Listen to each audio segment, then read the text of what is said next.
Hello and welcome to this new lecture or discussion on what is polytechnic and its advantage। तो ये basically एक guidance तरह का discussion या lecture है जिसमें मैं पॉलिटेक्निक के बारे में बताऊंगा पॉलिटेक्निक क्या होता है और पॉलिटेक्निक करने के क्या क्या फ़ायदे होते हैं। ठीक है, तो आइए देखते हैं।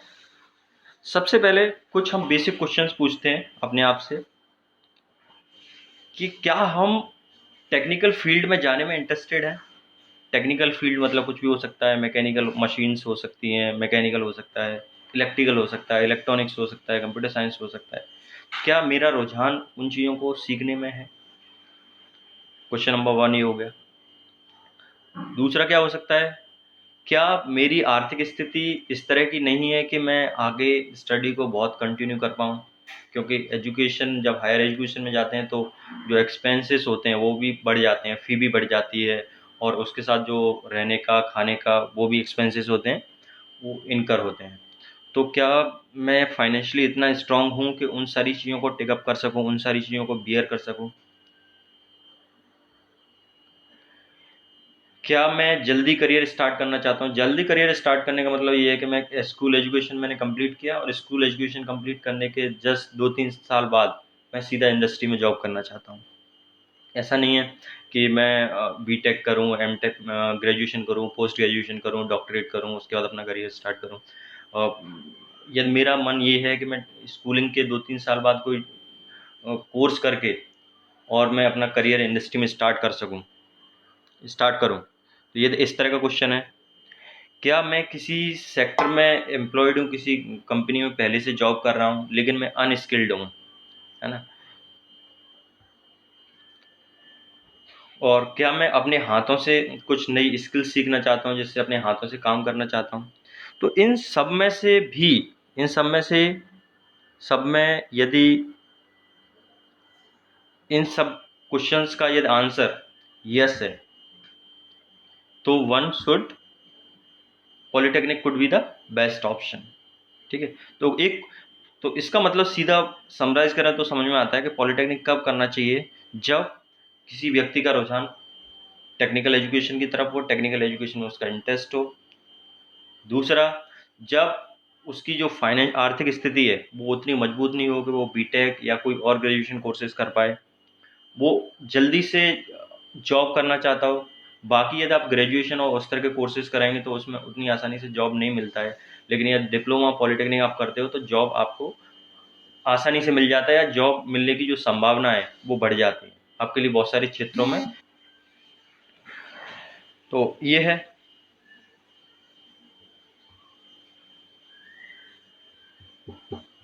तो आपने देखा। और क्या मेरा मन कोई स्किल सीखने में है, जैसे मैं वेल्डिंग सीखना चाहता हूँ या मैं इलेक्ट्रॉनिक्स में कोई सीखना चाहता हूँ, कंप्यूटर साइंस सीखना चाहता हूँ, तो उसमें भी आपका पॉलिटेक्निक काम आता है। अब what is polytechnic? Polytechnic basically vocational courses होते हैं which are run by the institute under one roof. There are so many diploma courses are running. Polytechnic को हम डिप्लोमा इन इंजीनियरिंग भी बोलते हैं। तो एक ही रूफ के अंडर बहुत सारे कोर्सेज रन होते हैं। जैसे इसमें क्या हो सकता है, डिप्लोमा इन मैकेनिकल इंजीनियरिंग हो सकता है, डिप्लोमा इन सिविल इंजीनियरिंग हो सकता है, diploma computer science and engineering हो सकता है, तो रन होते हैं। तो these are run by the vocational institute. और बेसिकली ये इंस्टीट्यूट जनरली जो पॉलिटेक्निक्स आते हैं एआईसीटी के अंडर में आते हैं, या फिर जो पॉलिटेक्निक्स होते हैं ये आते हैं जो स्टेट गवर्नमेंट होती है उनके अंडर एक बोर्ड ऑफ टेक्निकल एजुकेशन होता है, वो टेक केयर करते हैं। लेकिन कुछ स्टेट में ये है कि जो उनका गवर्नमेंट का टेक्निकल एजुकेशन की यूनिवर्सिटी होती हैं, जैसे स्पेशली राजस्थान की बात करें, गुजरात की बात करें, तो ये पॉलिटेक्निक उस यूनिवर्सिटी के अंडर में आते हैं। लेकिन कुछ जगह जैसे यूपी है आपका, है ना, तो वहाँ पे क्या है, ये जो पॉलिटेक्निक हरियाणा है, ये पॉलिटेक्निक किसके अंडर में आते हैं? बोर्ड ऑफ टेक्निकल एजुकेशन के अंडर में आते हैं। इनको हम प्री इंजीनियरिंग कोर्सेज भी कंसीडर कर सकते हैं, क्योंकि डिप्लोमा वाले कैंडिडेट्स को डायरेक्टली सेकेंड ईयर में एडमिशन हो जाता है, और डिप्लोमा वाले जो कैंडिडेट्स होते हैं उनको काफ़ी अच्छा प्रैक्टिकल एक्सपोजर मिला होता है 3 ईयर कोर्सेज में, जिससे वो उनके लिए जो इंजीनियरिंग के कोर्सेज होते हैं वो थोड़े आसान हो जाते हैं। तो इसको हम प्री इंजीनियरिंग कोर्सेज बोल सकते हैं, फाउंडेशन कोर्स फॉर इंजीनियरिंग बोल सकते हैं। अब इसमें क्या क्या ब्रांचेज होती हैं, जैसे ब्रांचेज की हम बात करें तो इसमें मैकेनिकल है, आपका इलेक्ट्रिकल इंजीनियरिंग है, सिविल इंजीनियरिंग है। सबसे ज़्यादा जो जॉब्स की प्रोबेबिलिटी है आज की डेट में मिलने की वो है सिविल और इलेक्ट्रिकल इंजीनियरिंग। ये 3 कोर ब्रांचेस हैं। यदि आपका मन मैं एक चीज़ बताना चाह रहा हूँ, यदि आपका मन जॉब के लिए है तो जॉब में सबसे ज़्यादा जो प्रोबेबिलिटी वो मैकेनिकल इलेक्ट्रिकल में है। सिविल में कभी हुआ करती थी, लेकिन आज की डेट में रियल एस्टेट अच्छा नहीं है तो सिविल में उतने जॉब्स क्रिएट नहीं हो रहे हैं। यदि आप हायर स्टडी में जाना चाहते हैं तो मैं आपको रिकमेंड करूँगा आप कंप्यूटर साइंस का डिप्लोमा करें, या फिर आप इलेक्ट्रॉनिक्स का डिप्लोमा करें। तो ये है, और भी काफ़ी कुछ ब्रांचेज हैं। अब क्या फ़ायदे होते हैं पॉलिटेक्निक करने के?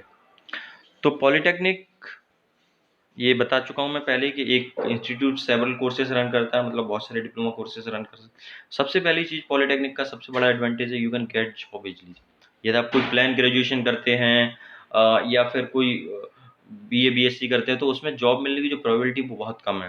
यदि आप पॉलिटेक्निक करते हैं तो डायरेक्ट आपको इंडस्ट्री में जॉब मिल जाएगा, और प्राइवेट में भी जॉब्स हैं और गवर्नमेंट में भी जॉब्स हैं उसके लिए। आप ये पॉलिटेक्निक करते हैं तो बाद में ग्रेजुएशन बीटेक के लिए जा सकते हैं, और इसमें ये भी कर सकते हैं कि जॉब के साथ भी आप ग्रेजुएशन कर सकते हैं। जॉब के साथ आप पार्ट टाइम बीटेक कर सकते हैं, एएमआई कर सकते हैं। तो ये सारे ऑप्शंस आपके लिए ओपन रहेंगे। दूसरा नेक्स्ट है, पॉलिटेक्निक की जो फ़ी होती है वो बीटेक के कंपैरिजन में काफ़ी कम होती है। यदि गवर्नमेंट कॉलेज की बात करें तो गवर्नमेंट कॉलेज में 10-20 हज़ार रुपये फ़ी होती है। हो सकता है थोड़ा बहुत ज़्यादा हो गया, लेकिन फ़ी थोड़ी बहुत ज़्यादा भी होती है तब भी क्या होता है, गवर्नमेंट उनको रिफंड कर देती है। स्कॉलरशिप का प्रोविज़न होता है हर स्टेट में, तो स्कॉलरशिप आती है तो आपका जो फ़ी है वो रिम्बर्स हो जाती है, एक तरह से वापस मिल जाती है। और सबसे बड़ा एक और एडवांटेज प्रैक्टिकल एक्सपोजर। यदि आप पॉलिटेक्निक करेंगे तो आपको हाथों से बहुत सारी चीज़ करने को मिलेंगी, लैब्स में बहुत सारे एक्सपेरिमेंट करने को मिलेंगे, है ना। तो प्रैक्टिकल सबसे बड़ा जो पॉलिटेक्निक का यूएसपी होता है वो होता है उसमें प्रैक्टिकल्स आपको बहुत ज़्यादा करने के लिए मिलेंगे, और हाथ से आपको बहुत सारे काम करने के लिए मिलेंगे। और पॉलिटेक्निक करने के बाद आपके पास एम्पल अपॉर्चुनिटीज़ रहती हैं, प्राइवेट और गवर्नमेंट सेक्टर दोनों में आपको जॉब्स मिल सकते हैं। क्या फ़र्क है डिप्लोमा और बीटेक में, ये भी एक बार देख लेते हैं। बेसिकली डिप्लोमा का जो कोर्स करिकुलम होता है उसमें 50% थ्योरी होती है और 50% प्रैक्टिकल होता है। ये मैं एक जेनरिक सेंस में बता रहा हूँ, इसमें थोड़ा बहुत प्लस माइनस भी हो सकता है। 50% से ज़्यादा भी कुछ जगह प्रैक्टिकल्स में 60-40 भी यूज़ करते हैं। और बीटेक का जो कोर्स करिकुलम होता है उसमें 75% थ्योरी यूज़ करते हैं और 25% प्रैक्टिकल यूज़ करते हैं ऑन एवरेज। और डिप्लोमा में बेसिकली हैंड्स ऑन एक्सपीरियंस ज़्यादा होता है, प्रैक्टिकल एक्सपोजर आपको ज़्यादा मिलेगा, ज़्यादा लैब्स में जाने को मिलेगा, ज़्यादा लैब्स में आपको टाइम स्पेंड करने के लिए मिलेगा, ज़्यादा वर्कशॉप में आप काम कर पाएंगे। तो ये डिप्लोमा में आपको प्रैक्टिकल एक्सपोजर और हैंड्स ऑन एक्सपोजर ज़्यादा मिलता है। बीटेक में बेसिकली इसमें डिज़ाइन वाला, एनालिसिस वाला ज़्यादा पार्ट है ना।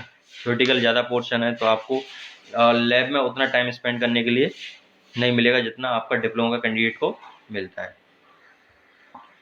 डिप्लोमा को हम प्री इंजीनियरिंग कंसीडर करते हैं, क्योंकि इंजीनियरिंग बेसिकली बीटेक है, तो बीटेक से पहले ये डिप्लोमा हो गया, ये प्री इंजीनियरिंग हो गया।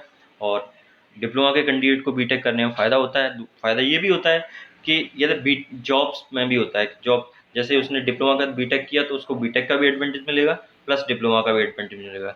यदि कोई जॉब स्पेसिफिकली डिप्लोमा के लिए है तो डिप्लोमा वाला कैंडिडेट ही जा सकता है, बीटेक वाला नहीं जा सकता। और बीटेक के लिए तब, तो डिप्लोमा के साथ यदि उसने बीटेक किया है तो उसको दोनों फायदा है, डिप्लोमा वाली जॉब्स को भी वो ग्रेस्प कर सकता है और बीटेक से जो जॉब हैं उनको भी ग्रेस्प कर सकता है। तो this is it, thank you for watching.